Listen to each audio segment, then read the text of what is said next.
Welcome, welcome.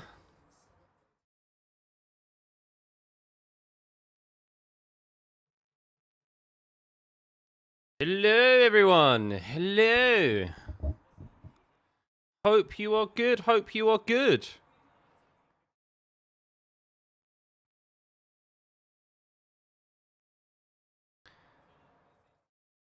Hello. There we go. There's everyone. Hope you're well. Hope you are well. Oh, we have drivers doing their sighting laps. Hang on.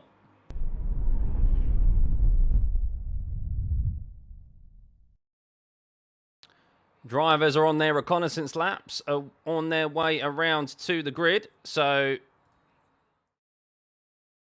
that is what we have there.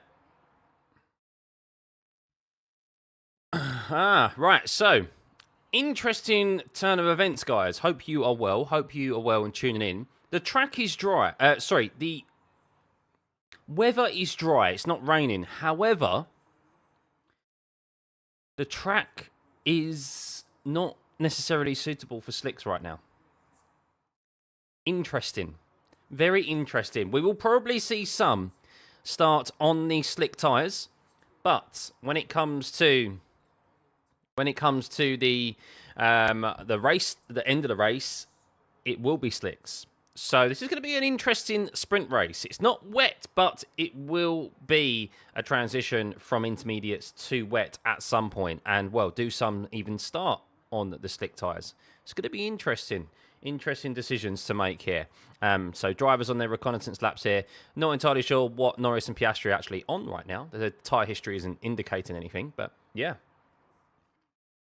Oh, thanks, Abby. I love doing these for you as well.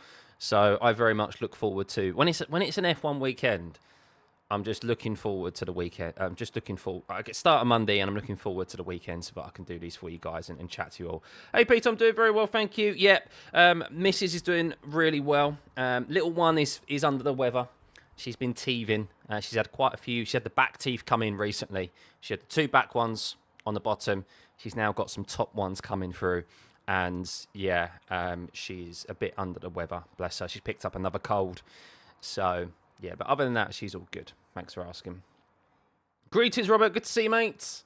It's going to be a very interesting sprint race, Carl, for the reasons that we just mentioned. So yeah, if you're just tuning in, guys, it did rain overnight. It does seem like that the weather warning that was in place in Sao Paulo, that weather in particular has made its way past Interlagos and avoided it. But there is definitely some, of course, definitely some wet weather surfaces out there. So drivers are indeed, I'm looking at the TV coverage, drivers are indeed going around on the intermediate tyre right now. So they'll be doing, these are very important reconnaissance laps right now for these drivers, because they, depending on how this lap is, they will be looking to see whether or not they'll be starting on the slicks or start on the intermediates. And of course, if it is the intermediates, it could be that it could be a sprint race where it's required to make a pit stop. And we could see some be bold and go early to the slicks. So very, very interesting. We don't normally get that in these sprint races. In relation, something I learned overnight as well is that Max Verstappen, why was he so slow in relation to the Mercedes and the McLarens yesterday? Well, he says, made the wrong setup choice. They went for a low downforce setup, and it's backfired on them. That's why he lost a lot of time in the middle sector, of course, where you do need that downforce, and that's why Max was reporting the car was not in good shape. So it looks like they've got the balance wrong and the setup wrong. These sort of conditions right now is not what he wants either, because they did say, Helmut Marko did say, but if it rains, then it's just going to be an even worse day for them. So, yeah, we'll see how Max gets on. The Ferraris as well, they also went to... did they go to the... Oh, what wing did they go to? I think they went to a more... They went to a more higher downforce wing. So they were testing out in the FP1, the lower, like medium downforce wing. And they went for the wet setup, basically, which just has, really thrown off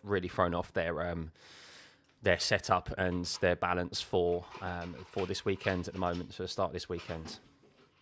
Yes, no penalty for Lewis yesterday. Yeah, no penalty for Lewis. They did deem that, so if you watch the analysis, it did seem like that Lewis, as the yellows came on, he was basically at the board already, and he is looking into the apex of turn 10.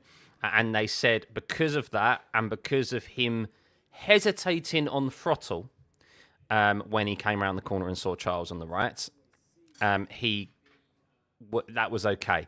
I think maybe if Lewis was a bit further up the grid, they might have given him a penalty, more of a penalty for that. But I think he's very fortunate to get away with it, to be honest with you.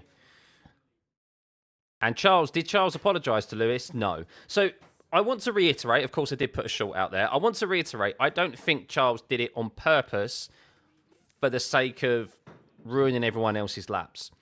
I think he did it on purpose in relation to him out of anger. So he stepped his foot on the loud pedal, the accelerator, out of frustration. And I have looked at the data, and I can show you the data afterwards, comparing the previous push lap that he did, where he locked up in this exact same circumstance, yet there is a slight lift of the throttle in that lap when he goes around that corner on the first time around. The second time around, with more steering input as well, with full lock on, he's properly on the loud pedal, and that's why the car went round. So he's done it out of anger and frustration, which many of us have done in the sim plenty of times before, except we don't race in real life in Formula One. And yeah, even so, that's inexcusable, and that's why I said Hamilton should be having words with him, and the team should be having words, because it's potentially got in the way of Lewis. Now, many have said he wasn't improving. That's fair enough. But even so, it's put hesitancy to Lewis, of course, thrown the double yellow. It's ruined other people's laps. And that's why there's also the discussion of, and I agree, I think the rule should be changed in qualifying, that if you bring out a red flag or if you bring out a yellow flag in that manner due to a driver error, then you and other drivers are unable to complete their laps because of it. Your time lap in that session, in that quali session, is deleted as a result of it. Because there's been too many times shenanigans have occurred where drivers have done that, and it's been very questionable, and they have ended up going through, and other drivers haven't. So, just my personal opinion there. Who do I think will win this sprint race? I do think Lando will win this sprint race, but it's going to be interesting. Luckily, it's just a sprint. Hopefully, they can get the setup right before quali, so the championship battle stays tight. I imagine they will, Jarvis, yeah, and they will be doing. They would have done loads of runs in a simulator overnight. Red Bull, they've done that. They're historic with that, where they've not necessarily figured it out on the Friday, but then when it comes to Saturday, they figure it out. So remember, there's more points on offer for the race tomorrow than there is in the sprint race. So. Hey, Joe, we can see all the way from a sunny Albuquerque. You think Lewis will do the best he can to qualify in the top 10 or 3? It's going to be a miracle if the weather is raining and a wet race. Yeah, well, I mean, look, it seems to have avoided itself thus far. Doesn't mean that it won't come in the afternoon for qualifying. So, why are Tsunoda and Sainz starting from the pit lane? Because they've broken Parc Ferme, which means they've made changes to their setups, no doubt. Tsunoda struggled yesterday. As we know, Max has struggled. He had limited running in FP1, Tsunoda. And Sainz just... yeah, terrible. Did not like the car in the manner that it was. However, Sainz and Liam Lawson and Esteban Ocon yesterday, I watched their onboards, and my goodness, the amount of traffic that they had to contend with. Williams, Haas, and RB, in comparison to where they put Isaac Hadjar out. Isaac Hadjar has definitely been quicker than Lawson off the bat here. But... very poor timing from all those three teams in sending their cars out when they did for those push laps, because, yeah, they pretty much had to make their way around the whole field, especially in that middle sector, which definitely would have cost them time. So, Lewis' only pole and win was a sprint from China and a qualified top 3 Mexico, and that's his best results. Yep. Well, the Ferrari has been very poor this year, and of course, he's been trying to get up to speed in a car and a team that we all expected to do better this year. So. Stephen, you'd say if you ruin someone's lap, you should be disqualified from the session and start at the back of the grid. I think starting from the back of the grid is maybe a bit too much, but I think you should automatically have your lap time deleted and you go to the bottom of that session. So arguably yesterday, Charles would have had his lap. If that rule was in place, Charles would have had his lap time deleted, and he would be starting 15th today instead of, because he wouldn't have made it out of Q2, and that lap time would have been deleted. So I think, I don't know. I think that should be put in place. Other motorsport series do it, and it works well for them. And there's certain tracks, and I guess it's kind of, the problem is for the stewards, it's difficult to kind of prove that there was intention. But we all know kind of there is intention in certain scenarios, especially when it comes to just, I mean, people were also saying, well, I don't think Charles did it. Well, people were saying that Charles most definitely wouldn't have done that on purpose. I mean, these are competitive guys. If it means that he was going to end up stopping the guys behind him, going through into Q3, even if it's a sprint weekend, a sprint race, and he's not really in the championship, he's competitive. He still wants to get through into Q3 and be on those softs rather than starting in 15th and then having a boring Saturday, you know? So that's how it works in IndyCar. Yeah, that's kind of where I've grabbed it from. So I think lap deletion for crashing calls and yellow flags are harsh. I mean, you might just generally made an error, and the FIA probably doesn't fancy checking telemetry for every incident. Yeah, but it's an error in the first place. And the problem is that it ruins, because for safety reasons, drivers have to slow down. I think you should be penalised for an error. Yes, you're penalised because you can't get that time in, but I think also the other drivers, especially when they're improving, I think there's too many instances now where we've seen shenanigans in qualifying at certain tracks, and these drivers, as people always saying, these drivers will try and gain every little bit of an advantage that they can, and that is an advantage for them. So Mercedes could bump Ferrari in the constructors with a great weekend. They could. You can never prove intent except through confession. Villeneuve made this point after Mexico. Unless you see an actual direct, you can prove intent in relation to the direction a car is traveling. So if there's like a jink at the steering wheel and things like that, that's pretty much. There are certain scenarios where you can, but yeah, for a lot of the time, it's quite difficult. So, what's the weather check now? Clear. I say it's clear. It's clear in the fact of that there's no rain. It is overcast over Interlagos. It is cloudy, but it's dry at the moment. We don't know what tyres drivers are going to be starting on. That's going to be intriguing for sure. So track temperature 25 degrees at the moment. It is still a bit slicky out there. So it's very slicky, slippery. It is probably the intermediates, but the track will probably clear up quite quickly, which means we will see potentially, and I think we will see, a pit stop in this sprint race onto slick tyres. So do some drivers, you've got to suspect that some in that bottom 10 are going to start on slicks. Because there's only 8 drivers that can score points here, of course, and you've got to imagine there's some who will try the slicks. She's feeling better, Lynn. Yeah, temperature's come down, but still feeling rough. She's got a cold, bless her. Probably going to start in the mediums or inters. Yeah, it'll be mediums or inters. I don't think it'll be the softs. So is the trick simply that McLaren has the same downforce with lower drag equals faster? To an extent, yes, because the top speed here isn't necessarily that essential. So this track does fall into where their strengths initially lied, or lay from the start of this season, where their top speed isn't essential, but their pace through the corners is. Now, something that proves that they are running more downforce in other teams is, in particular, when I just saw the ghost lap, you saw that when they hit Kimi Antonelli and Norris, when they hit the DRS line down the back straight, down the start-finish straight, Lando actually starts to pull out a bit of time on Antonelli at that point as soon as they open the DRS, because Lando has a larger rear wing. He's running more downforce. That DRS is more efficient than that of the Mercedes. So there's more gains to be had for Norris down the start-finish straight. So a red flag, which will open up race for interrunners. A red flag most definitely would, yeah. Why is there a gap between Hulk and Ocon on the grid? It's just transponder things. It will sort itself out. Remember, they have to do a formation lap, guys, before they end up round to the starting grid. So that will be tickety-boo. Don't worry. Hey, Rod, good to see you, mate. Rain prediction. No rain for this sprint race, I believe. I mean, it could very well rain. Never say never, but I don't think it's forecast. It seems to be that the worst of the weather that was in place overnight has missed Sao Paulo. Oh, there we go. Right on cue. Right on cue. If I just move this out of the way, you can see that there has been a indication there. 30% chance of rain. 30% chance. So very interesting. We'll see if that comes to fruition. Is there any obligatory stops for the sprint, Dan? No. So you don't have to make a pit stop. It's entirely up to you. So there's no mandatory pit stop. Why is Verstappen missing from the pole? Knockout Norris. Because he's starting sixth, Vicky.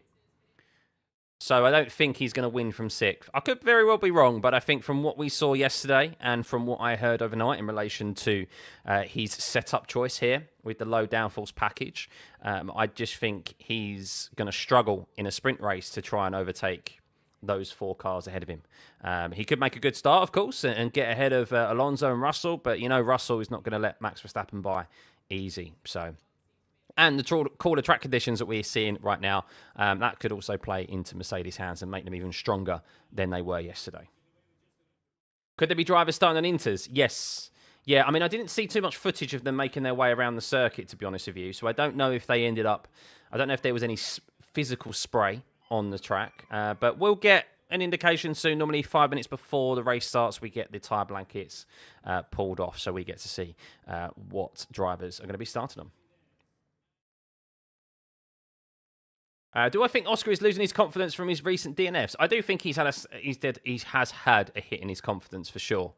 Yeah, he's seen a large gap to his championship completely be wiped out, and he's been unable to turn around that form.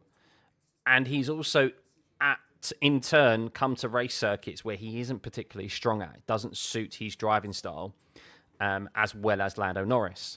So that is exaggerated, that performance gap, because Norris excels at those tracks, whereas Piastri doesn't. And, of course, you've then had the improvement of the Red Bull at the same time. So he hasn't just been losing points to Lando, he's also been losing points to Max, which, of course, all the media hoo-ha around it as well. So, yeah, that will be a better boost in his confidence, no doubt, qualifying yesterday, but he's still been slower than Antonelli and still been considerably slower than his teammate. But look, there's still a long way to go, even this weekend, let alone in the championship. Enjoying with some ice cream. Nice, Frank. Nice. Can the team change setup before the quali later? They can, yes. So they're locked in for the sprint race now. So whichever setup they chose yesterday for sprint qualifying, they're locked in. That's why Tsunoda and Sainz are starting from the pit lane, because they've broken Parc Fermé. Parc Fermé is then reopened for qualifying in between sprint race and qualifying, whereas in previous years it wasn't. And that really has improved the whole sprint weekend experience, because the sprint race in itself isn't necessarily just a preview to the race on Sunday anymore, because there's an opportunity for the grid to be reorganised, reshaped for the race on Sunday. So, yeah, qualifying is still definitely one to tune into later on this afternoon. And, of course, the weather can also play a factor as well. So, yeah, they will be able to gather data from this session and they'll be able to utilise that, see what works, what hasn't worked from the current setup, and of course the simulation runs that they've done overnight. No doubt all the teams have been hard at work back in their factories, in the simulators, and yeah, relaying that data back to the team to make according changes to their setups for the qualifying. Oscar famously works over the postseason break to make small improvements. What do I think he'll work on after this season? Quite evidently, he needs to work on his how he drives the car, his driving style at low grip surfaces. He clearly has a weakness there, especially when it comes against his teammates. So, yeah, Mexico was a glare for him. That would be a real eye opener. Mexico to go. That's an area of focus for me that I need to improve on, because I can't keep coming to the end of the season to low grip tracks and have these continued struggles. We saw it last year. We've now seen it again this year. And unless he's got a significant lead in the championship, which, if it is McLaren again next year, you suspect he's not going to have a significant lead over Lando. One which, of course, Lando would be able to not be able to peg back, at least, as we've seen already this season. So that's an area of focus that he needs to improve on, because you can't end up continuing coming to these the end of the season and just losing those amount of points and having those performances. Is high downforce good for Monza? No, Brad. You want the lowest downforce package that you can get, because top speed is what matters, primarily, of course. Thanks, Reg. No worries. Hey, Job.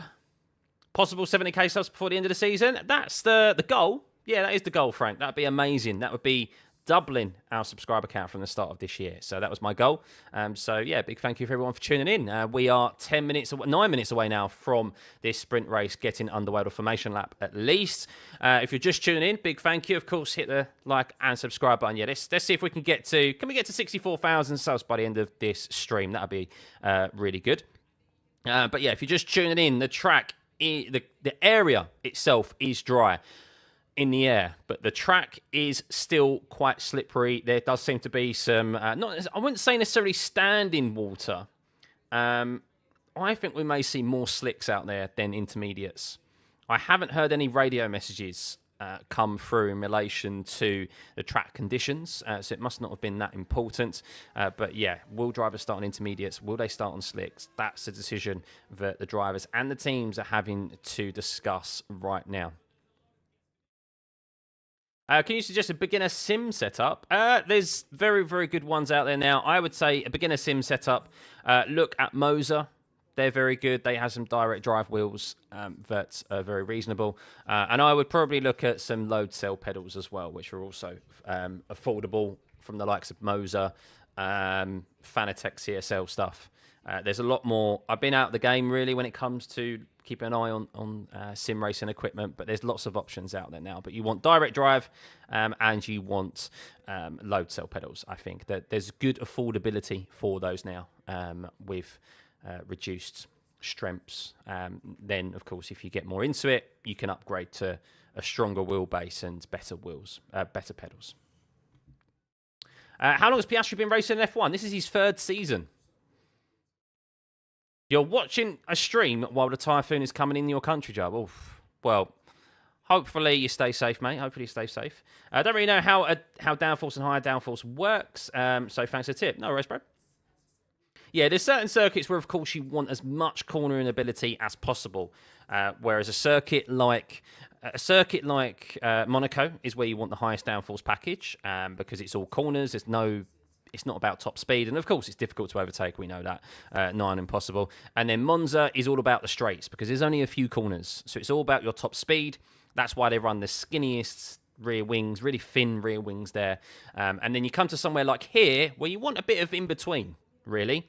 Because it is possible to overtake here. You have very long run out of your full throttle all the way from the exit of turn 12 down to turn 1.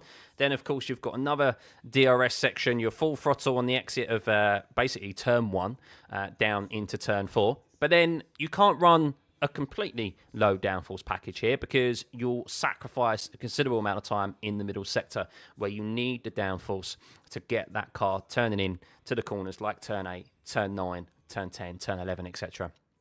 And even turn 12. So the teams need to find that right balance of ensuring that they've still got enough top speed, but they're not going to be a sitting duck and they can actually overtake cars and defend, but not too much top speed that they're going to be sacrificing that cornering ability in the middle sector. And that's arguably what Max Verstappen has done at the moment by the looks of it.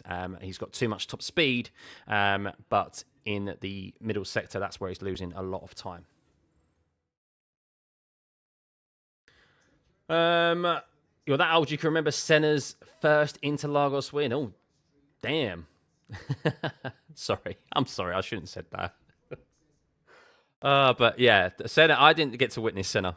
I was 3 years old, where obviously he's unfortunate passing. So yeah, I never got to witness him.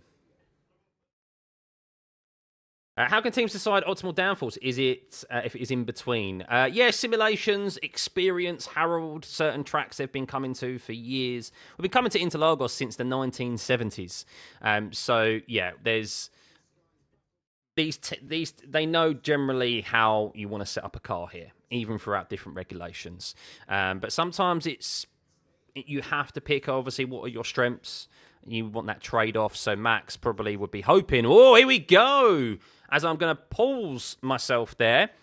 No intermediates, guys. And we have Antonelli and Russell on softs. And Max Verstappen on softs as well. Norris on used mediums. Piastri on used mediums. Alonso on used mediums. Leclerc on softs. Hadjar on softs. Hamilton's on mediums. We have got a variety here of soft and medium compounds. Antonelli is hoping to get that extra grip and launch it, of course, ahead of Norris down into turn one. Oscar Piastri is going to have to be careful as well of George Russell behind him and Max Verstappen. Lance Stroll and Alex Albon are the only drivers out there on a brand new set of tyres. Ooh la la. So very interesting. And the question will be, I mean, I guess they think the soft tyres will be able to make it to the end of this race with the track temperatures falling to 25 degrees right now. But it's interesting. So the track clearly isn't wet enough for intermediates. They did those reconnaissance laps, and that means that they're all happy to start on slicks. No intermediates whatsoever. But those on the softs, hoping for that extra grip, that extra launch. We do know that track position has always been key in this season of F1, but Interlagos is a track where you can overtake. It's very different. It's a bit like the Red Bull Ring, where it's possible to follow and it's possible to overtake. So the nature of, and Silverstone as well, so the nature of just maintaining track position on slower tyres doesn't really necessarily work here. So Antonelli may get past, and Russell may get past the two McLarens at the start, but would they be able to hold on to it? That will be interesting. So we will see. So, quick loo break for myself, guys. I highly suggest that you do the same because we have just over 2.5 minutes until the formation lap gets underway. DRS is currently disabled as well. So they do think that the track is not... Yeah, DRS disabled. Obviously, it's always disabled before the start of the race, I guess. But we'll see if that's switched back on. If they think the track is suitable. The fact everyone's starting on slicks does mean that surely we will see the DRS turned on after the first lap like it should be. And then we'll quickly have a look at the championship standings as well, guys, before we head into this race. So back in a jiffy, guys.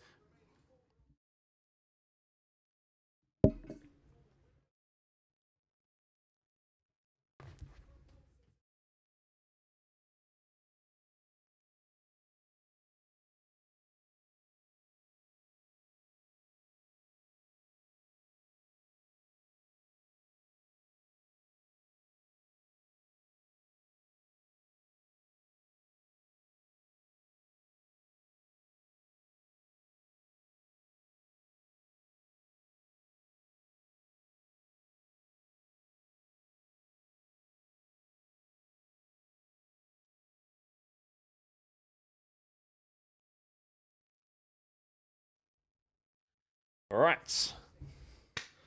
Here we go. Welcome, everyone. Welcome. Moments away from the formation lap getting underway. Let's have a look at the championship standings. Well, here we are. As you can see here, that Lando Norris currently leads by 1 point from Oscar Piastri, 36 points from Max Verstappen. George Russell is still mathematically in this championship. However, he is some way off, nearly 99 points off of Lando Norris. We know that it's between the front three. As it currently stands, if Norris was to finish first and Oscar Piastri finished third, that gap would go out to 3 points rather than 1, as there are only 8 points on offer for the leading position in the sprint race all the way down to 8th place. A solitary point separates each individual position, so no big gains like you see in the full race on Sunday. Constructors Championship, Ferrari RP2 at the moment, very close. 1 point between them and Mercedes. Red Bull 10 points back, so the fight for second place in the Constructors, with of course McLaren wrapping that up back in Singapore, I think it was. There is still Or no, Singapore or Circuit Americas. I can't remember which one it was. But yeah, they wrapped it up very early on in the season, let's be honest with you. And of course, as at the moment, Mercedes are in 2nd and 4th, with Ferrari down in 8th and 11th. So it does look like that after this sprint race, if the Mercedes just finish in those points, or finish ahead, of course, the Ferraris, with only one of them in a point scoring position at the moment, in the form of Charles Leclerc, they will go into P2. Here we go, guys. Here we go. Welcome, welcome. Hope you are good. Hope your Saturday has been treating you well, whether if it's morning, afternoon, or evening. It is a currently dry but slippery, I would say, Interlagos. We have had rain here in the morning, but it does seem like that while we saw drivers go out on the intermediates on the reconnaissance laps, they are all starting on slick tyres. Some on the mediums, some on the softs. You can see there Antonelli and Russell on the softs, as is Max Verstappen as well. They are going to try and go aggressive here at the start of this race and try and gain a couple of positions if they can.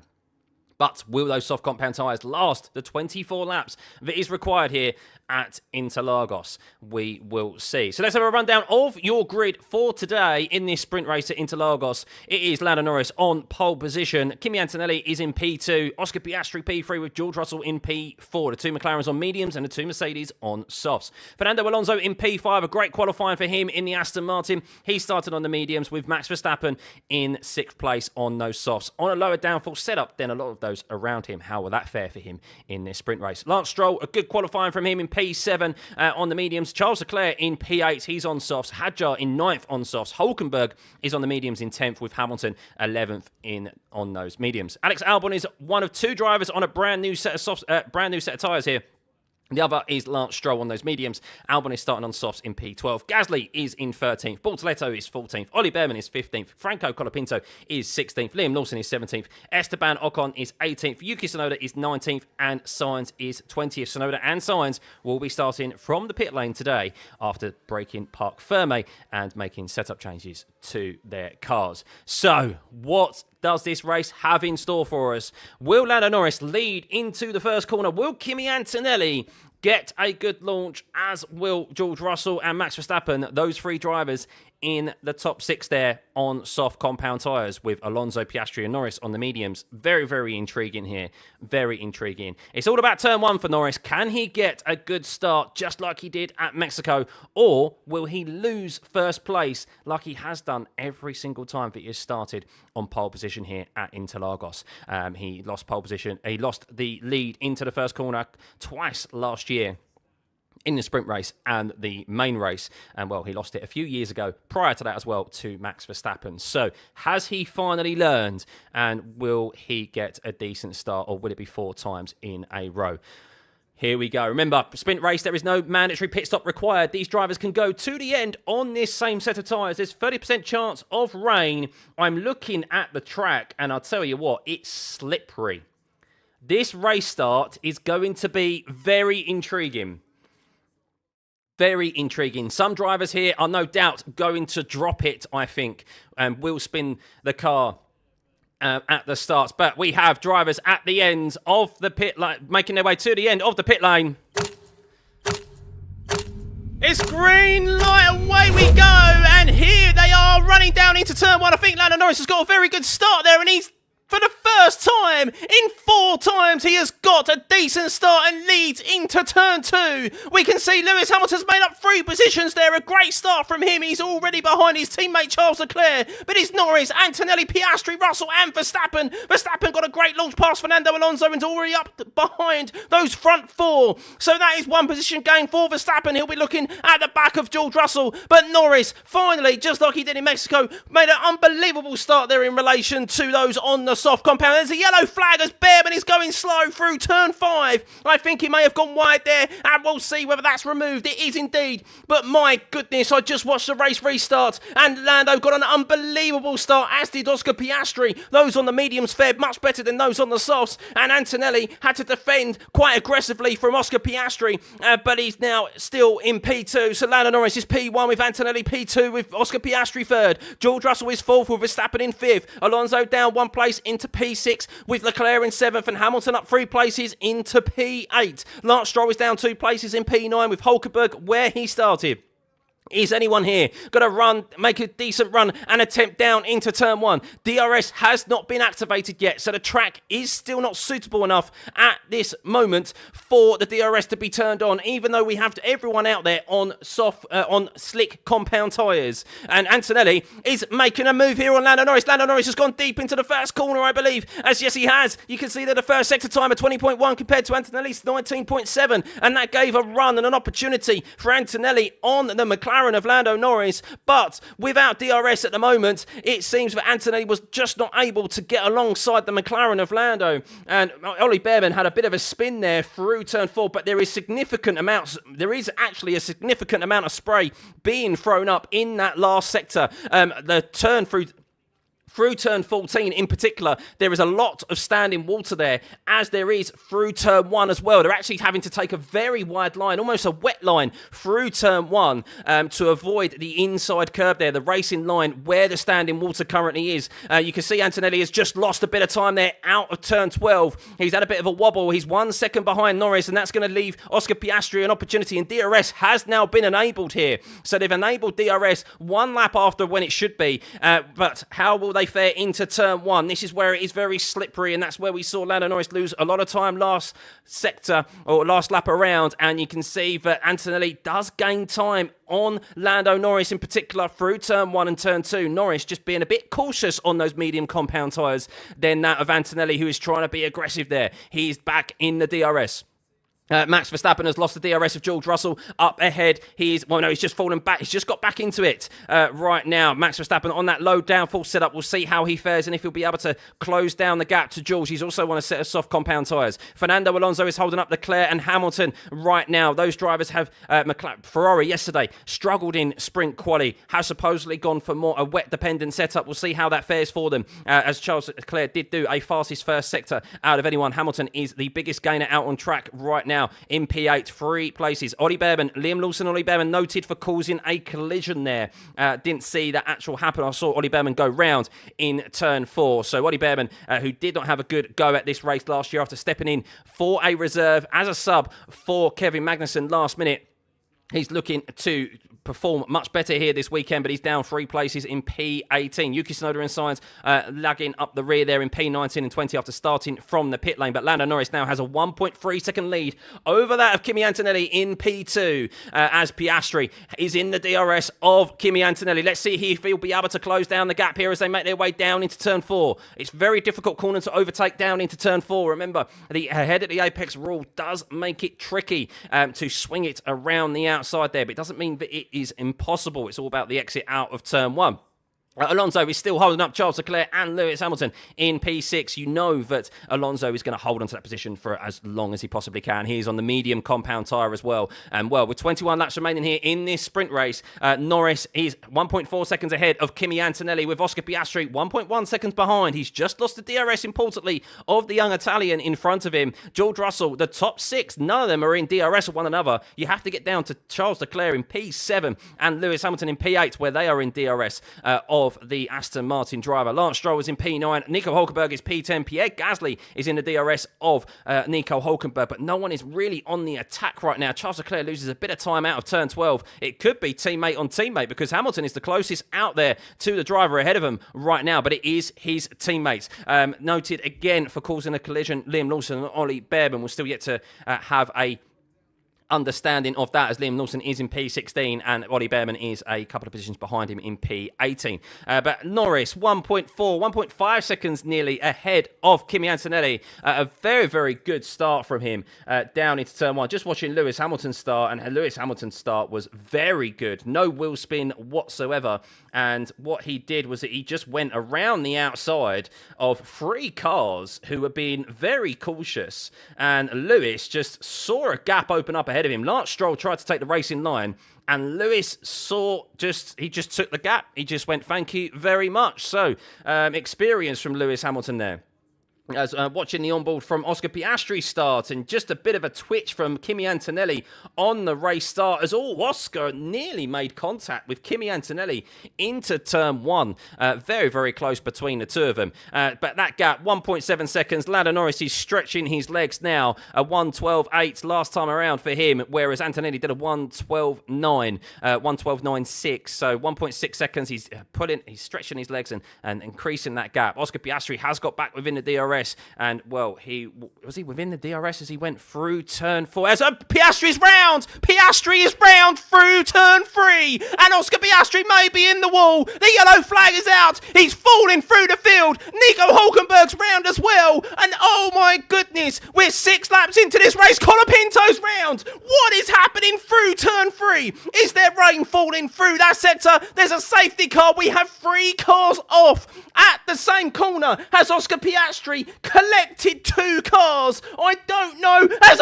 Piastri's off. He's in the wall. Piastri is out of this sprint race, and he is going to lose 8 points, you suspect, to Lando Norris in this championship. Head in hand for the Australian, as Colapinto's off as well, and Hülkenberg's off as well. We've just seen 3 cars at the same corner hit the same patch, and they've gone off.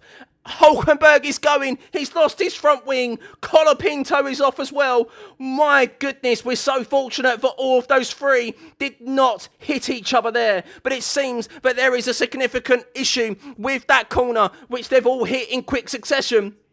And they've gone round. I'm still yet to see actual onboards of what occurred. But Piastri is out. Colapinto is out. And Hülkenberg may be fortunate enough to put a new front wing on his car here. So I'm watching the replay of Oscar Piastri. What occurred with Oscar? He makes his way through.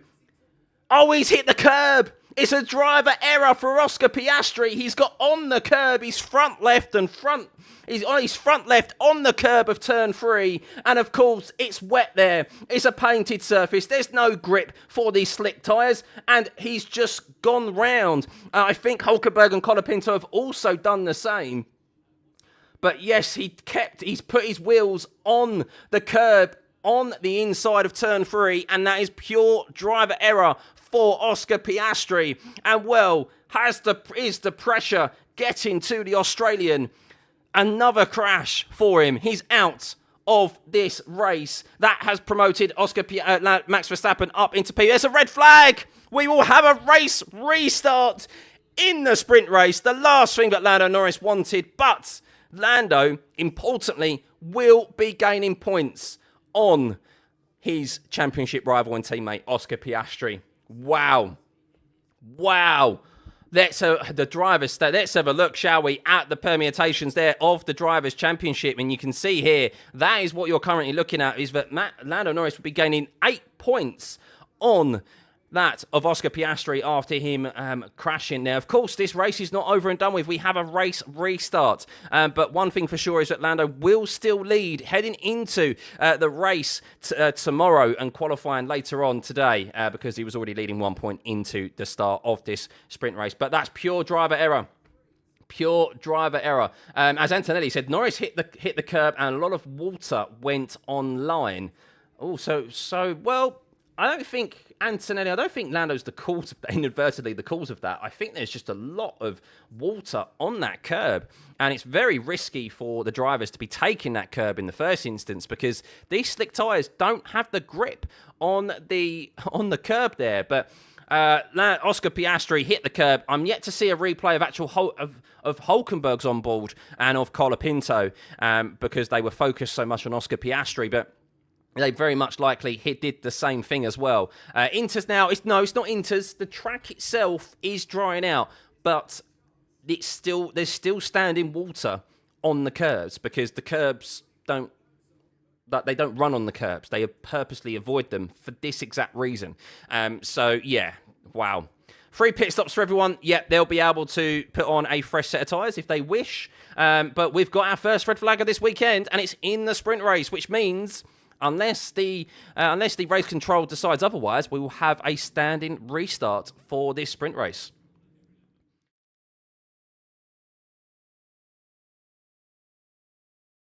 as Max is reporting that the track he's really struggling with his car and he can't keep up. So Max not happy with the balance of his car as he was reporting yesterday in sprint quali. But Max Verstappen, you have gained a position on Oscar Piastri, but right now you would be losing 3 points in the championship to Lando Norris, with Lando up there in P1. So interesting. So yeah, watching the replay again of Oscar Piastri, and he just goes... It's just his front left. I think his front left is the one... I mean, you see actual puffs of... you see actual spray come off the front left of his tyre when you're watching the onboard shot. And that is where he loses grip. As Hulkenberg does the same thing. And... Where does Colapinto go? So Hulkenberg does exactly the same thing, covers the inside curb and crashes off, almost in an identical fashion to Oscar Piastri. So all of these drivers, I suspect, yet to see Colapinto to make it 3 for 3, but all 3 of those drivers, at least 2 out of 3 of them, all got their left wheels on the curb. And you see the spray puff up, and that's where they just lose grip and the car goes round. Yep, Colapinto 3 for 3. All 3 drivers got their left side on the curb and they just went round. Watching the onboard... Oh, Colapinto's really resting that Alpine through turn 1 anyway. And then, yeah, all 3 of them. All 3 of them.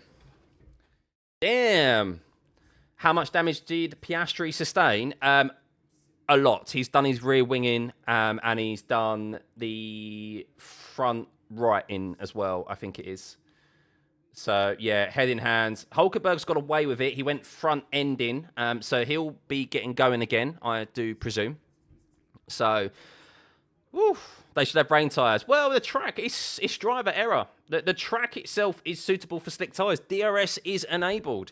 But there are areas that you still have to avoid. They're still taking quite a wide line into turn 1 because there's quite a bit of standing water. Not standing water, but... there's still water on the track that can unsettle the car, as I saw from Colapinto resting the car through turn 1 just before he crashed. But, of course, you're so invited to get on throttle through turn 2 that it just pushes the car out to the curb of turn 3. It's naturally what you do in dry conditions. And I think some of them actually have been doing that, even in the first few laps here, as Antonelli reported that Lando Norris went over the curb. And put some water potentially onto track. But the water on track isn't the issue, it's the water on the curbing. So that's definitely something that the drivers will be assessing right now and ensuring that they stay off of that curb. So, can Oscar qualify for the main race? Yes. Yeah, it just means he's out of the sprint race. So you can qualify for the main race. They will be able to get that car repaired for sure. Would he have had some internal damage to the car and the gearbox? Maybe. But I think for the most part, it was more so front end, like it went front end in and then the rear slapped in like that. So it went like that. So that's why his rear wing was quite damaged. And that's why 3 of those cars have gone off. And that's why they've had to call for a red flag. So when is the race restart? We don't know right now. We have a delay. The race restart will be informed to us all at the top of your screen here in this race control box. So it will come up with an estimated race restart time. So guess a tip is to stay off the curb in turn 3. 100%. Yeah, it's not worth the risk. It's not worth the risk. So softs for everyone, most likely. Yet with 17 laps remaining, I presume it probably will be. So, but driver error for Oscar, and yeah, it's an easy one to make. It is very much an easy one to make, but it's a very costly one for Oscar Piastri, especially in the whole grand scheme of things with the championship. The only saving grace for Oscar is that this is the sprint race and not the main race tomorrow. That's the only positive spin you can put on this, is that he won't be losing as many points to his teammate. There's no guarantee that Lando will win this race still. There's another race restart that he has to contend with, and there's still 17 laps of racing to remain. There's still plenty of opportunities out there for error, but he is definitely going to be extending his lead if he finishes in the points. So if you are just tuning in, guys, welcome. If you are just tuning in, there is a red flag for 3 cars crashing at the same corner in exactly the same fashion. The first of those was Oscar Piastri. Yes, Oscar Piastri is out of this sprint race. He went on the inside curb of turn 3, which is suitable to do in dry conditions, but it has been raining. It's not raining right now. The track is good for slick tyres, but there are still wet patches out there, and in particular, you need to be careful of the painted lines and the curbs. And well, Oscar Piastri found out the hard way because he went round into a spin and shoved his McLaren into the barrier. Then, straight after him, Nico Hulkenberg did exactly the same thing, covering the inside curb of turn 3. And thankfully, he crashed before Oscar Piastri's McLaren. And then, swiftly after Nico Hulkenberg, Franco Colapinto did exactly the same thing as well. So, just watching the replays by Liam Lawson and Ollie Bearman, and what occurred here. Ollie Bearman turned into Liam Lawson there. So Ollie Bearman turned into Liam Lawson, I think. He shoved him off the track. And then... yeah, it looks like Ollie Bearman just didn't leave Lawson enough room and he turned in. So risky game there by Ollie Bearman. Just watching it one more time as he went around that corner. Yeah, he squeezes Lawson. He's squeezed Lawson throughout that whole sequence there. Bearman says that's typical Lawson. And as much as I'm a fan of Bearman, that's Bearman didn't give him an inch there when he was entitled to it. So, yeah. But the race restart, we do not know when it's going to happen right now. I will keep you up to date of when it is going to be restarted, of course. The race control message box at the top of your screen there in the middle will pop up with a message when we know this race will be getting restarted. But yes, 3 drivers out. Nico Hulkenberg, well, 3 drivers crashing, 2 out. One of them, Nico Hulkenberg, was able to make it back to the pit lane. Not sure. There's lots of work being done to that Stake F1 car right now, whether it will be suitable enough to get back in the race. They're actually removing the rear wing of Nico Hulkenberg's car. Wow. So he's got a new front wing and he's got a whole new rear wing being added to that Stake F1 car. And it looks like that he will be going again in this race. So, yeah, fair play to the Stake F1 cars. They're doing that right now. Or can they not do that? The FIA official is... no, they're asking him to... They're making sure... they're having to weigh the rear wing on a set of scales that you just stand on. That's a sight. They're balancing the rear wing on the set of scales and making sure it's not overweight. Very interesting sight right there. But yes, Oscar Piastri. So watching the onboard, interestingly, the rear shot from Kimi Antonelli as he made his way through turn 2. So we're going to see Oscar. I'm going to see Oscar Piastri go off here. You see the rearward shot of Kimi Antonelli, and Kimi is wide of that curb. He keeps a wide line of that curb. He doesn't get on it at all, which is very smart from the Italian. He's close to it, but not on it at all. And Piastri gets on it and obviously pays the price for it, as does Nico Hulkenberg, as does Franco Colapinto. So they park in the pit lane. So they don't park outside the garage. They park in the pit lane in the order that they are. So clear as day that the crash was Piastri's own doing. Yeah, as it was Hulkenberg's, as it was Colapinto. So just not really understand. It's a lack of understanding of the conditions, really. I was watching Kimi Antonelli, and yeah, I mean, actually, I'm watching Lando up ahead as well. So we're watching the onboard of Kimi Antonelli, and he was saying Lando threw a lot of spray off the curb. Lando also isn't on the curb. So lots of drivers take it. So watching Gabriele Bortoletto's on board as well. There are some drivers who are consciously taking the turn 3 curb. Some have now paid the ultimate price for that. And then there's many who have completely avoided it, knowing the risk that is involved in getting on that curb. And Lando Norris is one of those. Antonelli, Bortoletto, we just saw, all avoiding the turn 3 curb because they know it's too slippery, and what we've just seen from Piastri, Colapinto and Hulkenberg can happen. So there we go, guys. Race will resume at 11:35. 11:35. So let me update my session start for you all. Let's do that. So, but yeah, pure driver errors there. So we're talking. What did they say? 11:35. So that would be 2:35 my time. 2:35 my time. Race restarts. So just over 10 minutes time.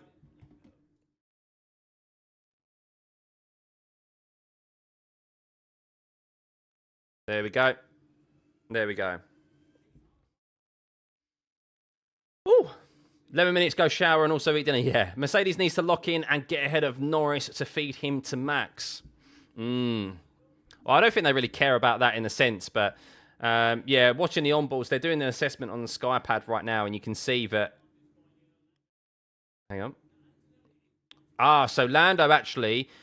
so Lando early on, when he got caught on the second lap by Kimi Antonelli through sector 1, that's because he rode the curb through turn 3. So a big moment for Lando, actually. He learned from that, and the subsequent laps, he wasn't on the curb. So Lando learned kind of the hard way. Lando did learn from it and didn't do it there on after, whereas Piastri, of course, didn't do it. So. Woo. But as a Max fan, I think Max will get a podium, but Lando will win unless he bottles a start. Yeah, I mean, look, Lando's got to contend with another race restart, and his first race restart was really good, exactly like it was in Mexico. If he gets another one like that, then he's going to be very difficult to beat with 17 laps remaining. But yeah, anything's possible. Kimi Antonelli's got another do-over to an extent to sort out his start, but he's also got his teammate alongside him as well, and Max Verstappen behind him, even closer, one position closer. So yeah, we'll see how it fares. But Max is complaining about the setup of the car. They said they're going to try and see... They said they're going to talk about some things that they can do to try and make it feel a bit better for him, but it is very much a management race for Max. That car is not in a good setup and a good balance right now. Running the low downforce package, there'll no doubt be some changes come qualifying later on this afternoon, and Max will be a lot stronger for it, no doubt.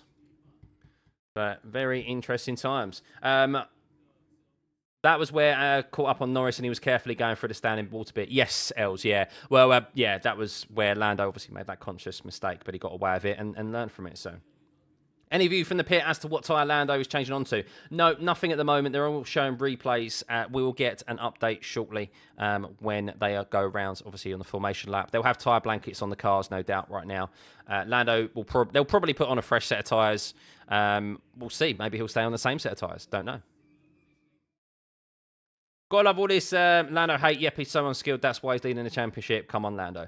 Yeah, look, you can dislike drivers, guys. I've said this plenty of times in the chat before. It's okay to dislike drivers, prefer others, but be as respectful as possible, guys. Any unnecessary hate, the mods will ban you because we want to keep it as respectful as possible. Don't mind you supporting the drivers that you like and having a bit of banter, but just unnecessary hate and horrible comments just won't be accepted.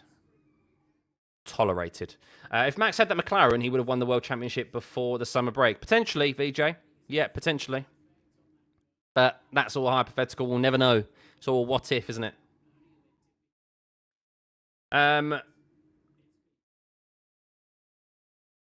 Water on the curb in turn 3. Yes, if you're just tuning in, guys, the water on the curb at turn 3 has cost 3 drivers potentially their race here. Definitely 2 of them, Piastri and Colapinto. The big one was Colapinto, was Piastri first off. Hulkenberg then did the same, as did Colapinto as well. But Hulkenberg looks like he'll be getting going again. So watching the start of the race from Max Verstappen, and he got a very good start in relation to Alonso, who bogged down. And then Max just found himself pinned, nowhere to go really, with George Russell. And he tried to sweep around the outside of Russell, but he just had a bit of a moment as he found a wet patch looking for the space. So maybe in dry conditions he could have gone for it, but it turned out that he didn't have enough. So tyre blankets are on at the moment. Drivers are getting back in their car. This race is going to be getting underway again in just a short moment. You can see there's 6 minutes. I'm going to... just another lube break as well with all the excitement that just happened there. So I suggest you guys do the same. Top up your snacks, top up your beverages, and we'll be back in just a moment where we'll get those we'll get the information on the tyres in a moment. So interesting there that Lawson and Bearman will be investigated after the sprint, causing a collision. I don't really know why that needs to be I don't know why they really need to look at that, to be honest with you. I think if you look at it, Lawson was more than alongside him, and Behrman turned in and squeezed him. So, on 2 occasions into that sequence of turn 4. But there you go. The stewards aren't as quick as I am, I guess. Right, back in a jiffy, guys.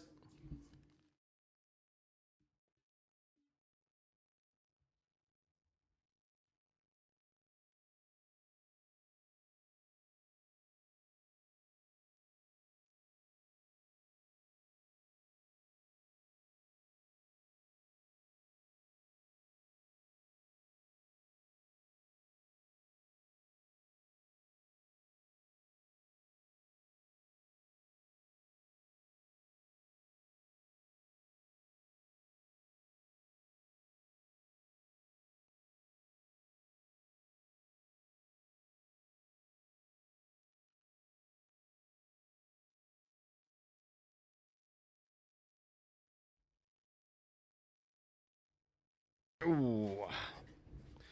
Right, we are back. We are back.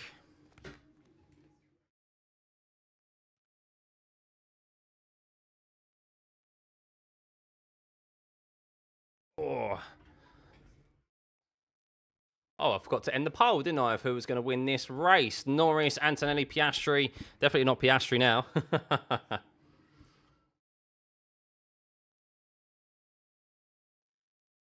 Oh, let's see the tyres when they restart. Max had a difficult time behind George in the early part of the race. Yeah, that's because he's just complaining about the car itself, the balance. So he's running a lower downforce setup. He was complaining about the balance yesterday.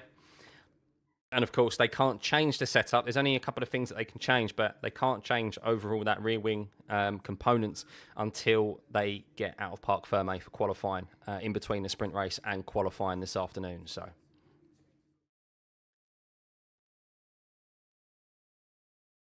Right. Someone get a towel and wipe down turn 3. Yeah.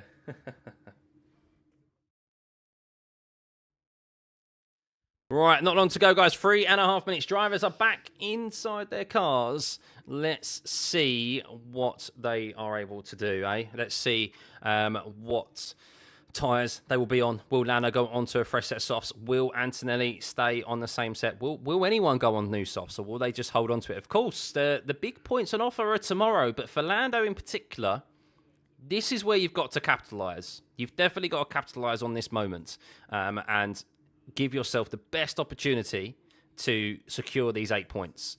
That is what I would be doing. If I'm Lando, I'd be saying, give me a fresh set of boots and ensure that we are going to win this race. But they may have a difference in approach, McLaren and that of Lando. But we will see. We will see. They can't change the car setup. No, there's only certain elements that they can change. Primarily, the one thing that they can change is like the front wing adjustment. So that they go in and they change the wing flap a couple of degrees or something. That's the only thing that they can change. But the ride height, the gear, obviously all the internal components, the suspension, the rear wing, that's those sort of things they can't change. So, who do I think? What do I think? Will Max have better grip in qualifying, like he can realistically get pole? I think Lando is still the man to beat. Really, to be honest with you, I still don't see that Red Bull having the pace compared to the McLaren, but there will be definite improvements. He can definitely push probably Piastri and push for that front row in qualifying later, I believe. But welcome, everyone. Hope you are good. If you're just tuning in, yes, we had a red flag for the sprint race. We saw Oscar Piastri go off at turn 3 and put his papaya car into the barrier. He's out and not scoring any points today. Franco Colapinto did the same thing straight after, as did Nico Hulkenberg as well. But Nico Hulkenberg got away with it. He's had a rear wing and front wing replacement, and he is now unnapping himself, and he will be starting at the back of this grid position, but he will not be scoring any points today, you do presume, in 18th, with only the top 8 scoring points, with Lance Stroll currently preoccupying that last point scoring position. Pierre Gasly, who does do well here, scored a podium last year in Alpine, if you remember. He is in P9, 1 place behind Lance Stroll, so we'll see how he fares and can he score a point in that Alpine, which has been eluding him for quite a few races now. But Colapinto is still the only car on the circuit, on the grid, that has yet to score a single point this year, even in the hands of Jack Doohan. Other than that, everyone else has scored points this year. So moments away, guys, from them exiting the pit lane. We will get an indication of what tyres and age of tyres they are on. Let's see. Hulkenberg is unlapping himself. Rolling start procedure. Oh, it's not a standing start. So Lando Norris will be very happy with a rolling start procedure. We are not getting the standing start procedure. It's a rolling start. Good news if you're a Norris fan. Good news maybe if you're a Kimi Antonelli fan. Not so much a good news if you're a Max Verstappen fan or even a Kimi fan, to be fair, because it means that you don't have an opportunity for that race restart. So, MotoGP, Larry. Just want me to say it with my accent. So it's not what we want. No, it isn't what we want. I want to see a standing restart. I don't know why we wouldn't see a standing start. Even the Sky TV coverage are not sure why a rolling start is required here. I think it's unnecessary.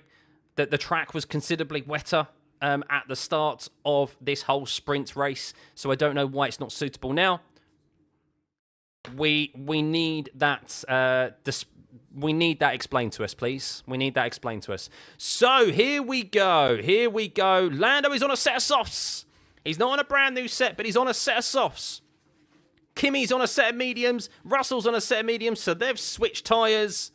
Verstappen's on a set of mediums now, so Lando is the only one there really in the top four. He is the only one in the top four on a set of softs. We have Fernando Alonso on a set of softs as well. So we are going to have this race getting restarted in a moment. It is going to be a rolling start procedure. Not what we wanted. We want a standing start, but here we are. Here we are. So Lando Norris is P1. We have 17 laps remaining of this 24 sprint race. Is Kimi Antonelli in P2 on the mediums now? George Russell is on the medium in P3. Max Verstappen is in P4. He has gained a position there from Oscar Piastri moving out of the way. Fernando Alonso is back up into P5 with Charles Leclerc up 2 places in P6. Lewis Hamilton is in P7 up 4 places. He's on a newer set, not brand new, but a newer set of mediums. Lance Stroll is in P8. He's on a set of softs now, as is Pierre Gasly on a brand new set. Pierre Gasly in P9, up 4 places. Alex Albon is in P10 with Isaac Hadjar in P11. Gabriel Bortoletto is 12th. Lawson is 13th. Ocon 14th. Behrman 15th. Shinoda 16th. Sainz 17th. And Nico Hulkenberg 18th, who was one of those victims of the turn 3 crashes there, but he has got his car repaired and is back out there. No such fortune for Oscar Piastri and Franco Colapinto, though, as they are out of this race. And, well, we are getting underway any moment again now, as Lando Norris will be backing up the field here. And we are going to have a rolling start. It is 17 laps. It will be 16 laps when they cross the line remaining.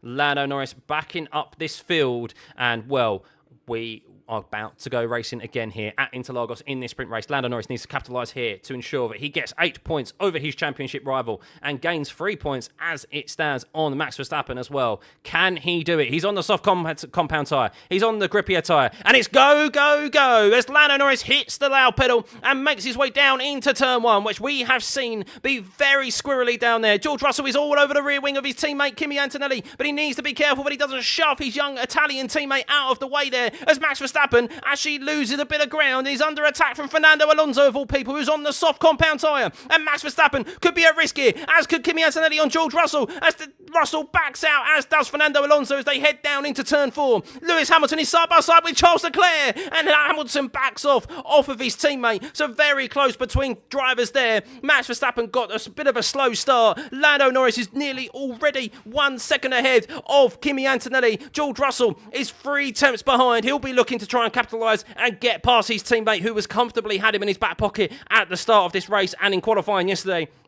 But Verstappen on that lower downforce setup, struggling here to light these medium compound tyres up, and he'll be under attack from Fernando Alonso, who's on that soft compound tyre. Yes, he will be under attack from an Aston Martin of Fernando Alonso, although he has just gained a bit of time there through that turn 11 section, whereas Fernando Alonso had to back out. There's no DRS activated just yet, as we can see DRS has now been enabled, so it'll be enabled this lap around. No DRS as they make their way down into turn 1, but they will have it down into turn 4. Kimi Antonelli, 1.2 seconds back.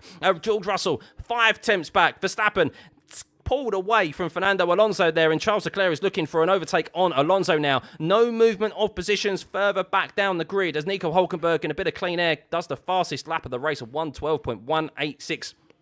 for him. Lando Norris, though, 1.2 seconds ahead of Kimi Antonelli. Kimi Antonelli does seem to have the better of Lando Norris through that first sector, but Lando Norris does bridge out the gap through the middle and last sector. But you can see Max Verstappen struggling on that lower downforce setup. I'm going to keep repeating it for you Max Verstappen fans, but this is actually a good performance from him, and he will probably come away from this eventually looking at only losing 3 points to Lando Norris as not too bad, considering they have taken the wrong direction in their setup for this first race this weekend. Of course, they have qualifying later on this afternoon to be able to rectify that, and I do expect a stronger Max Verstappen this afternoon and tomorrow in the race. But Lando Norris, as it stands, 8 points he's going to be gaining on Oscar Piastri, who lost control of his car on turn 3. It is still slippery out there. There are still areas of this track that you need to be careful of, particularly on those curbs. As George Russell getting close again to his teammate Kimi Antonelli. And, well,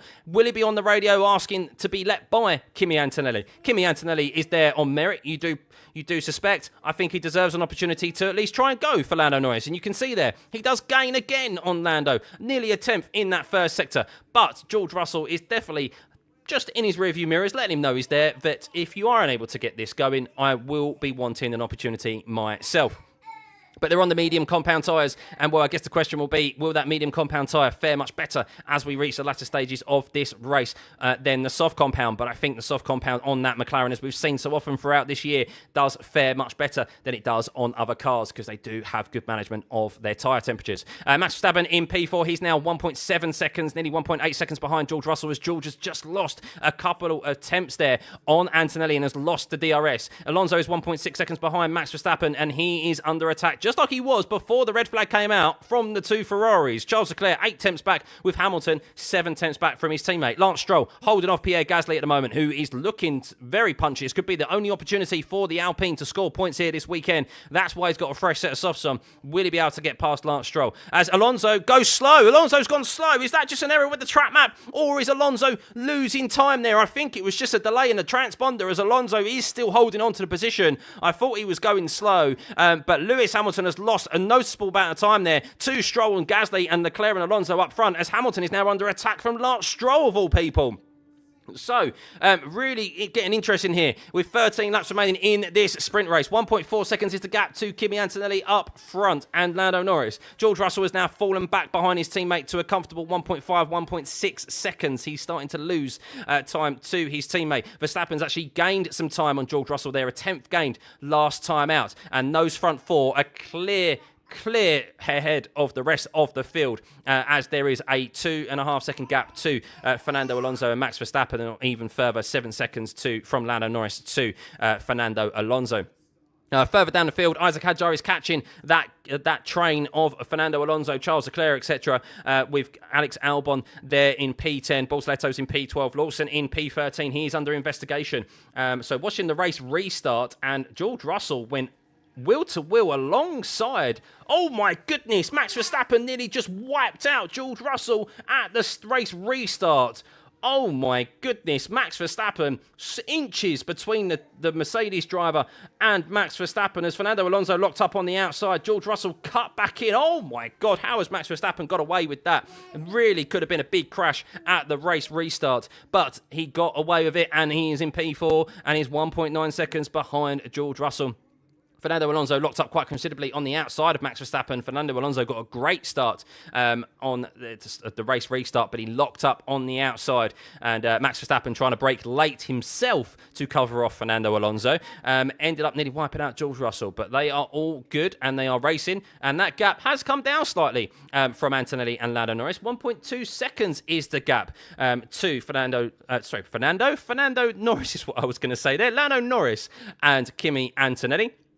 So Lando isn't putting completely away from Kimi Antonelli, but he does have him covered right now with 11 laps remaining. Fernando Alonso, is he going to be under attack here from Charles Leclerc? This is the closest Charles Leclerc has been for quite some time. He's got a DRS open as he heads down into the braking zone of turn 1, and I think the problem is really at turn 1 is that there isn't too much wiggle room in relation to sending it down the inside there. The racing line through turn 1 at the moment does seem to be like, but it is still quite a wide line, as Lando is being told that the wind is getting gustier at the moment, which is why I may see a loss of traction in some corners be a bit more of an issue. Maybe that's what he's just trying to adapt to, which is why Kimi Antonelli maybe in the Mercedes has fared much better with that. But Fernando Alonso has been really closed down by Charles Leclerc there. Charles Leclerc really did make Fernando Alonso think and force him into a defensive position. As you can see, that's brought Lewis Hamilton back into this fight, as it has Lance Stroll as well. And there's all aboard the Alonso train. Currently 5 drivers in that battle of Alonso, Leclerc, Hamilton, Stroll and Pierre Gasly for those last point scoring positions. We're all the way up to P5 in this sprint race. Norris leads 1.3 seconds. Leads 1.4 seconds from Kimi Antonelli. George Russell is 1.8 seconds back from Kimi Antonelli. Verstappen is 2.3 seconds back. Fernando Alonso P5, 3.5 seconds from him. Let's see if Charles Leclerc is going to have a go at Fernando Alonso this time around as he makes his way down into turn 1. He knows it's all about lining up the move, not necessarily into turn 1, but for the run down into turn 4. He got very close last time around. Here he goes again. Can he get the traction? Stay off that inside curb, Charles, as we saw Oscar Piastri and Colapinto get taken out from that curb. He's getting closer. He's getting closer. Does he have enough, though? No. Alonso just still has enough. 2 attempts. He gets up behind Fernando Alonso, and it's going to take something quite special to get past the wily old Spaniard, as he is very, very adept to defending at this circuit. If you remember a few years ago, his defence against Sergio Perez. What a battle that was. Definitely one to go and look up the highlights of on YouTube for sure after this sprint race has ended. But he does not want to give up that P5, Fernando Alonso, and he is a driver. But when that car is in the right shape, when it's in the performance window to do so, he will get a good result from it. And that's what he's currently doing right now, holding off Charles Leclerc and Lewis Hamilton. His former team, nothing would make him more happier, Alonso, than holding off the 2 Ferraris. Update at the front, though, with 9 laps remaining. Lando Norris is 1.3 seconds ahead of Kimi Antonelli. He's managing that gap at the moment, almost identical lap times from Lando and Antonelli. And Antonelli's doing very, very well. He's doing a very good job, a very consistent job and a level-headed job from the 18-year-old, unless he's maybe 19 now. Maybe I've got that wrong. Because he's only a 100th separating him and the McLaren is on the quicker tyre as well. As we have an overtake on track as Gabriel Bortoleto gets past Isaac Hadjar. It's been a while, but we finally got an overtake on track, and Bortoleto is looking to get onto the rear of Alex Albon now. And maybe there is an outside chance if Alonso and Leclerc do go at it, that there is still an outside chance of points on offer for them if they can close up to that battle, as it's getting very tight there. You can see 5 drivers all within DRS of one another, but Alonso is a big roadblock at the moment for those drivers. Albon is faring quite nicely. He's on 15 old laps, soft compound tyres. He's on the same set of tyres that he started the race on. And, well, he's in P10 at the moment. Carlos Sainz, the other Williams driver, he started from the pit lane after a very poor qualifying yesterday and a poor setup for the Williams team. He is down in 17th. Kimi is 19 years now. There we go. He is 19. Still young, though. Still very young in my eyes, coming from a 34-year-old. I know I don't look it. But Leclerc is a lot closer to Fernando Alonso this time around. Is he going to get a move? Are they side by side as they head down into turn 1? No, Leclerc just has to back off. But he will be a lot closer if he can keep it tight and look after the rear of that Ferrari through turn 2 and turn 3. He could have an opportunity here down into turn 4. He is a lot closer than he has been for some time, but Alonso is going to stick that Aston Martin on the inside. As Gasly is reporting that Ferrari needs to get past Fernando Alonso. Well, it's not for the want of trying, Gasly. You might want to get on the blower to your best mate, Charles Leclerc, because he is coming unstuck at the moment and is unable to get past that of Fernando Alonso, as Lance Stroll is using the Ferraris ahead of him to drag himself along and hold off Pierre Gasly in P9, and Alonso still defending very well from the Ferrari. We saw an overtake there from Esteban Ocon on Liam Lawson. So Liam Lawson lost the position there. Carlos Sainz is all over the rear of Yuki Tsunoda.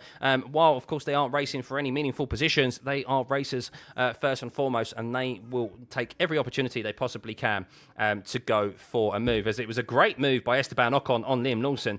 Forced him out of position into turn 1 and then swept around the outside into turn 4. Great move from great move from Esteban Ocon. Swept around the outside. So here we go. Charles. Round 5, 4, 6, I've lost count. Let's see how he can get ahead of Fernando Alonso. If he can get ahead of Fernando Alonso. As he backs off, can he stay? And he loses time. That he's losing traction through turn 2, through turn 3. And he's actually a bit further back than he was the previous time. Even though he lifted a bit sooner to try and focus on his exit. And you can see there, he needs to be under 4 tenths out of turn 3 to have any opportunity of an overtake over Fernando Alonso. But he's just losing the traction through the exit of turn 1 and turn 2 over that Aston Martin, who has the clean air ahead of him. And Leclerc just isn't able to utilise the traction in that Ferrari, even if it has traction, because that Ferrari did look a really big handful yesterday. Update at the front with Norris and Antonelli. Well, the gap has come down. Lando did pull out a bit of a gap, but he's had a bit of a wobble somewhere, as Antonelli does a 1:12.8 last time around compared to Norris's 1:13.2. So almost 3.5 tenths there gained by Antonelli on the last lap due to a Norris error. And well, Antonelli will be in the slipstream now. Even though he's over a second back, he'll be getting the slipstream from that McLaren up ahead.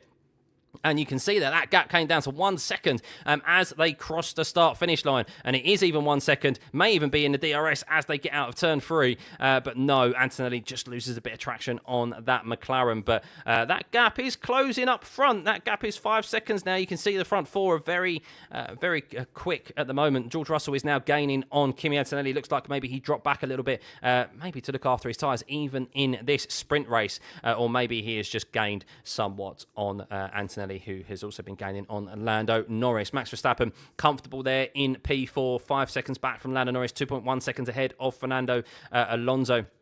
Sorry, 7 seconds ahead of Fernando Alonso, 2 seconds behind George Russell, who is actually catching right now. So George Russell struggling a bit in the middle sector. As Lando Norris, maybe those soft compound tyres in relation to those mediums are starting to struggle somewhat. But because you can see that Antonelli did gain quite a bit of time in that middle sector, but it has levelled itself out now as they went through turn 11. So maybe Lando, with that slightly draggier McLaren and with those soft compound tyres, he's just faring much more through those downforce dependent corners. But you can see in the slipstream that gap is nearly getting. It just needs one good corner of traction. Kimi Antonelli over the McLaren. It'll be in the DRS, and you can see there he's got it. I think he's got the DRS. He has indeed. He's been much better than the McLaren through turn 1 and turn 2 all day. And well, you can see he's now got the DRS. And will he be able to? Will there be a late dash here with 5 laps remaining from Kimi Antonelli for his first ever win in Formula 1. Yes, it'll be a sprint race. He's had a sprint pole, of course, back in Miami, but wasn't able to convert it.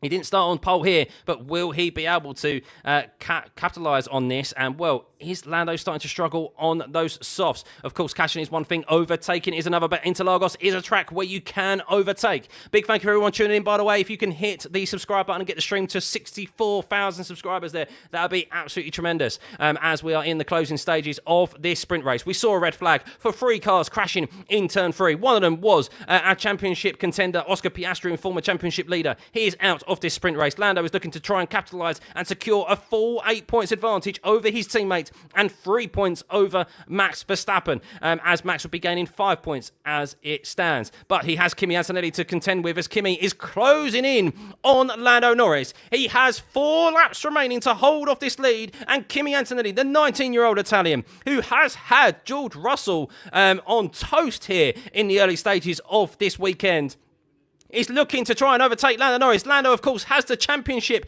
to think about at hand. How hard will he fight this? But Kimi Antonelli definitely has the pace in that Mercedes right now. They switched tyre compounds at the red flag. Lando went from the mediums to the softs, and Antonelli went from the softs to the mediums. And, well, we are now starting to see that converge as we are nearing the end of this sprint race. There will be 3 laps remaining when they cross the finish line. And Lando Norris, can he hold off Kimi Antonelli, who is in the DRS. George Russell is gaining as well, as is Max Verstappen. And it's going to be a very tense finish here. Fernando Alonso is still holding off Charles Leclerc, who has come unstuck throughout this sprint race behind Fernando Alonso. Lewis Hamilton, who made very good waves at the start of this race, is up 4 positions in P7. They'll be scoring double points. But it's all eyes at the front, though, because Lando Norris is 8 tenths ahead of Kimi Antonelli. He has the DRS open. He'll be gaining. Will he go for a late lunge down into turn 1? Kimi Antonelli, you can see that gap halving down into turn 1, but he will have another opportunity down into turn 4. But as we have seen in the battle from Alonso to Leclerc, you need to have really under half a second at minimum to have an opportunity down into turn 4, because all Lando needs to do is position that McLaren down the inside to cover off the overtake around the outside for Kimi Antonelli, because he then really has the pace in the middle sector, even on those wearing softs. But it is going to be very tense here in the closing stages. Can Kimi Antonelli get his first win in F1 in a sprint race, as Leclerc finally gets past Fernando Alonso? At the 10th time of asking, 15th time of asking, I've lost count. Charles Leclerc finally got past Fernando Alonso, and well, Hamilton will now be looking to try and overtake the Spaniard in the last couple of laps here. But it is eyes back to the front as we go through turn 12, the all-important turn 12, the most important corner on this track. If you fail to get this right, you are a sitting duck down into turn 1. And it does seem like that Norris did get that right compared to Kimi Antonelli. As you can see, that interval time went from 7 tenths to 9 tenths there. Kimi Antonelli having a bit of a wobble through turn 8 as he's in the dirty air of that McLaren now. As we said, catching one thing, overtaking is another. And well, he closes down to 6 tenths. Does he have the traction through turn 1 and turn 2? He's had the advantage for the majority of this race over the McLaren there, but you can see that Lando actually got a much better exit than Kimi. He actually pushed that gap out to over 7 tenths, up from 6, but you can see that Kimi Antonelli is gaining there. You can see with the assistance of DRS, that was a purple first sector for him. But it is not enough. He needs to be more than half a second behind him. He's going to have one more opportunity, you do think, as he makes his way through turn 8. George Russell is also catching this pack as well, with Max Verstappen also catching him, as Bortoletto gets past Alex Albon there. But Albon comes back at him as they're going to go side by side into turn 4. And Alex Albon gets back past Gabriel Bortoletto into turn 4. In the closing stages of this race, we are now starting to see some overtakes occur. Why can't this race maybe be a bit longer, as it has been a bit of a damp squib for the majority of it, but it is now starting to spice up with 1 lap remaining when they cross the finish line. Kimi Antonelli has a much better last corner there. He's 8 tenths behind. We know that he can get to 4 tenths behind as he gets down into turn 1. That's where the opportunity will be for him. Will he go for a late lunge? It's all about the exit for Kimi Antonelli through turn 1. He's got to focus, get that extra traction, get below half a second as they make their way out of turn 2. Is he able to do it? Not enough right there, as Max Verstappen sets the fastest first sector last time out, a 12.9 for him. The front 4 are setting identical lap times. Kimi Antonelli has one more opportunity. He's not close enough, but there's still half a lap remaining as we go to Alex Albon, Gabriel Bortoletto and Isaac Hadjar there. They're going side by side as Bortoletto makes a lunge on Albon into turn 1, and Bortoletto, they're side by side through turn 2 as Bortoletto loses multiple positions through turn 2, and I think Bortoletto's gone off and round. There's a yellow flag in the closing stages of this race. Double yellow through sector 1, but it will not affect this race at the front with Lando Norris and Gabriel and Kimi Antonelli as he's 6 tenths behind. There's one more corner for Lando Norris to navigate. He needs to just ensure that rear traction is under control, especially compared to the Mercedes, and there's a double yellow in the last sector, and regardless, Lando Norris will win this race as there'll be no overtaking across the finish line,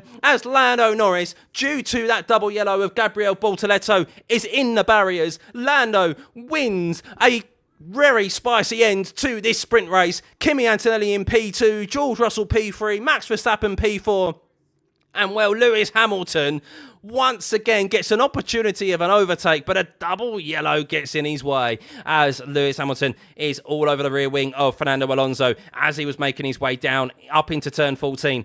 But yes, that has put fault to any overtaking opportunities there in the closing stages of this race.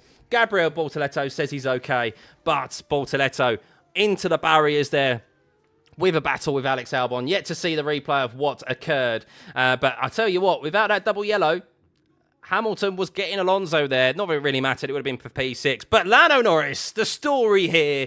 The main story, the breaking news, is that Lando Norris has extended his championship lead by 8 points to 9 over Oscar Piastri, due to Oscar Piastri's failure to finish this race. Max Verstappen closes down by 5 points on Oscar Piastri, as, oh my goodness, Gabriel Bortoleto has had an Alex Albon crash. If you remember Alex Albon from a few years ago, was it last year even, Alex Albon? I can't remember which year it was.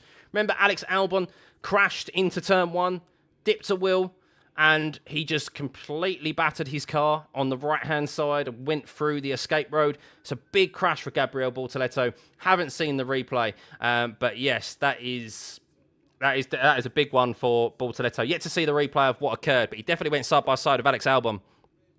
So his car, it states he's here at turn 2. He's actually up here. But Lando Norris extends his championship lead by 8 points over that of Oscar Piastri. He is now 9 points advantage. 3-6-5 to 3-5-6. Max Verstappen 3-2-6. So watching the replay of Bortoleto before we have a rundown on the grid again. So he is chasing Alex Albon here. He has the DRS open. Does he get close enough to Alex Albon? I don't think he does. Let's see what he does. Oh my God! Oh my God! I'd love to see that from Alex Albon's on board. He goes for a late lunge down the inside, Bortoleto. Hits a patch of... He hits a patch of... Oh my goodness. He goes for a late lunge. He hits a... He loses the rear. He hits the barrier on the left-hand side and goes in front of Alex Albon in the braking zone and nearly wipes out Alex Albon and hits the barrier on the right-hand side. So he goes left side in front of Albon, who the car is trying to overtake. And then, oh my God. That is absolutely massive, that crash. He is, the fact that he's okay in that is a testament. Let me see if I can find a link for that. Wow. I'm going to see if I can find it. Yeah, that is a big one. That is a big one. I'm trying to see if I can find it. But what that does, though, guys, is that, yeah, that is the end of this sprint race. And, well, you can see that Kimi Antonelli has gained 7 points there. A good result for him. Will he be able to maintain that form into later on this afternoon in qualifier? We will see. But Lando Norris wins the sprint race, gains 8 points on his championship rival there into 9 points now is that advantage. Kimi Antonelli is P2, George Russell in P3. Max Verstappen is in P4. He'll take that, to be honest with you. The big points are on offer tomorrow. He is going to be changing that setup, no doubt, for the qualifying this afternoon and the race tomorrow. Charles Leclerc up 3 places into P5, finally dispatched Fernando Alonso in P6. Lewis Hamilton up 4 places. He gained 3 of those on the initial race start and then gained an extra position through Oscar Piastri. Would have got Alonso at the end there if it wasn't for the double yellows, but understandably those double yellows were there for a reason. Then we saw Pierre Gasly. Pierre Gasly, due to the battle there, he got past Lance Stroll. Pierre Gasly got into P8. Well done. Well done, Gasly. I missed that. Lance Stroll in P9, Hadjar in P10, Ocon P11, Behrman is 12th, Lawson is 13th, Tsunoda 14th, Sainz 15th, Hulkenberg 16th, Albon 17th, Bortoleto we saw retire there. Big damage. Lots of work for Stake F1 engineers to get that car ready for this afternoon. Oscar Piastri is in P19 there of retirement, as is Franco Colapinto. Trying to find the... I'm trying to find the actual crash of Bortoleto, but that was big. That was big. Oh, here we go. Copy link. Here we go. You can see this, guys. I'll pin the message. So that is the crash from Gabriel Bortoleto. Watch that. Oof. My pleasure, Conlin. My pleasure. Yeah, guys, if you've enjoyed this stream, please hit the like button. Get this stream to 1,000 likes. It'd be much appreciated. And, of course, hit that subscribe button. Let's get this stream to over 64,000. It'd be much appreciated. So, yeah. You just got in, Alan. Yeah, the race is ended. The race is ended. So, but yeah, that Bortoletto crash. Whew. No update as to why it was a rolling start, everyone. No. And that is a that is a very suitable question, a relevant question. Why was there a rolling start? I don't know. I couldn't tell you. Overcautious. It was suitable for the race initial start, and there were no crashes at the race start. And the track was drier because they'd done 8 laps by that point. So I don't know. It should have been a standing start. I don't think a rolling start was suitable there, and I think it is a joke. So I did predict that there'd be some FIA controversy coming out of this weekend, as I headed into this weekend, I said there'll be some FIA controversy, and I think we've already got some. So Gabby's car was literally in the air. It was madness, wasn't it? Absolute madness. Gabby's. I mean, he's at peak speed there as well. So he's gone for that late move, that late lunge, and it's just the rear's gone on him. There wasn't a puff of water, but I wonder if the rears are clearly gone on him. And he's hit that left. I mean, Alex Albon. I need to see Alex Albon's onboard stuff.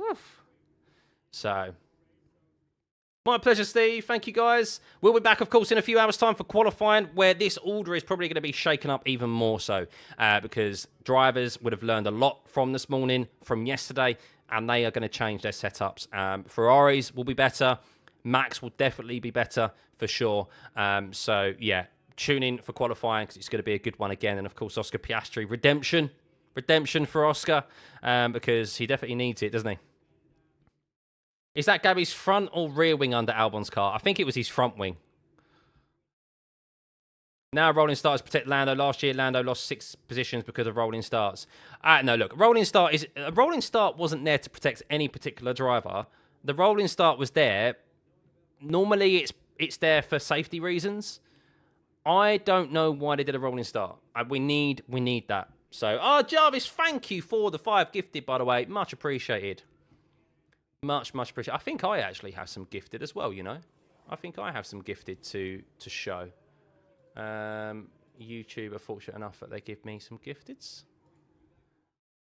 Let me have a look. I do. There you go. This is all random, by the way, so if you get one. Always love a double net podium. Hope that means they'll have a good race tomorrow. If the track conditions are probably similar, yeah. It was interesting, though. Kimi definitely had the pace. We saw that those soft compound tyres were starting to... This bodes well... I think this bodes well for tomorrow, guys. I think this definitely bodes well for tomorrow, because if it is a dry race, we saw there that the softs were falling off. There was a convergence of the medium and the soft compound tyre. We saw it. Lando was on, what, 6 lap old softs there when he started, I think? So... like 23 laps, 20 laps on the softs is all really that you're going to see them do, because the mediums dramatically start to catch. And that means that it's going to bode well for a 2-stop race tomorrow, which generally is always the case here at Interlagos. So the gifteds are totally random, guys. So if you've been fortunate enough to receive one from Jarvis or myself, or anyone for that matter, in the future or in the past, yeah, it is just... Count your lucky stars that you've been provided one. I can't select people individually. But yeah, it's just a token of my appreciation, as always, for everyone tuning in. Gabby turned while the rear wing was open. Oh, was that what it was? Yeah, hang on. Let's review it. Let's see. Hang on. See the onboard. That's probably... yeah, that would explain why the rear would go as it did.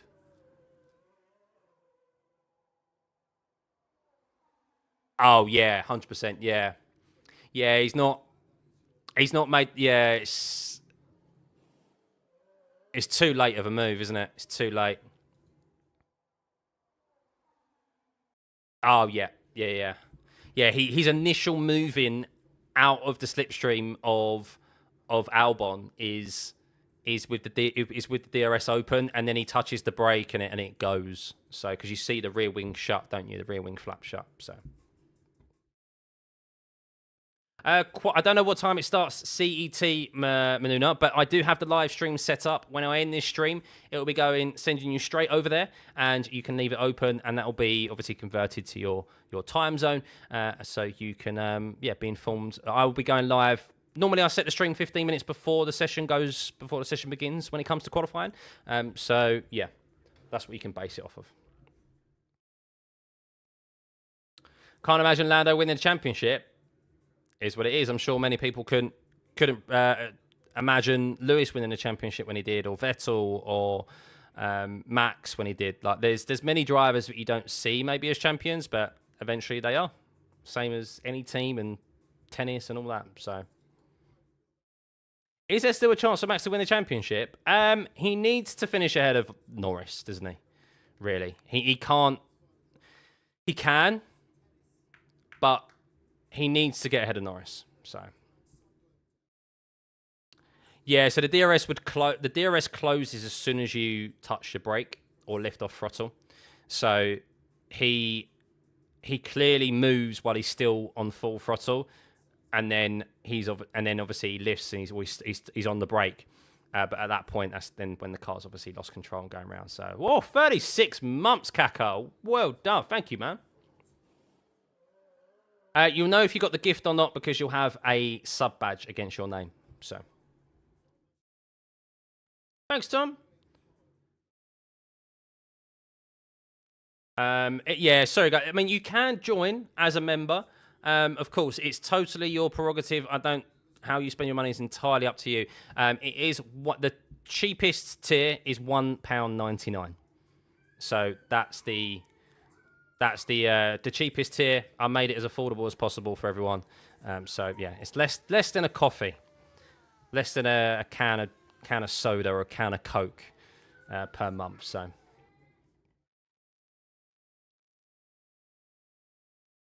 if Stuffy won't say it, then I will join. Bortoleto crash could have been worse. I mean, he could have taken out Albon. So, yeah, it could have been a lot worse. But still, very, very big crash. But there we go, guys. That is it for the sprint race. That is it for the sprint race. That was interesting. It got interesting at the end, didn't it? Got very interesting at the end. So, a convergence there of the soft, the medium tyre falling off and the medium lasting as long as it did. But Lando got it done. He extends his championship lead by 8 points due to Oscar Piastri's crash, and yeah, it was very costly, and it could have been very easily roles reversed because Oscar Piastri, Lando Norris did have his own moment over that turn 3 curb, but he got away with it, and it was a bit later on in the corner as well, and he was able to control his car, whereas Oscar was unable to. So yeah. Max Alonso are the reason why you started watch F1. You want Max to win the championship. That's fair, yeah. You could want who you want to win the championship. Support who you want to support. So, first time I think the safety car made it boring. Maybe. I guess the thing is that did it make it boring or not? Because the thing is that the roles were reversed. Is that Lando was on those mediums and Antonelli, Russell, and Verstappen were on the softs initially. So those softs would have fallen off, and Lando would have gone unchallenged at the front because he would have made those mediums last comfortably. So really, the red flag kind of made it a bit more interesting, to be honest with you.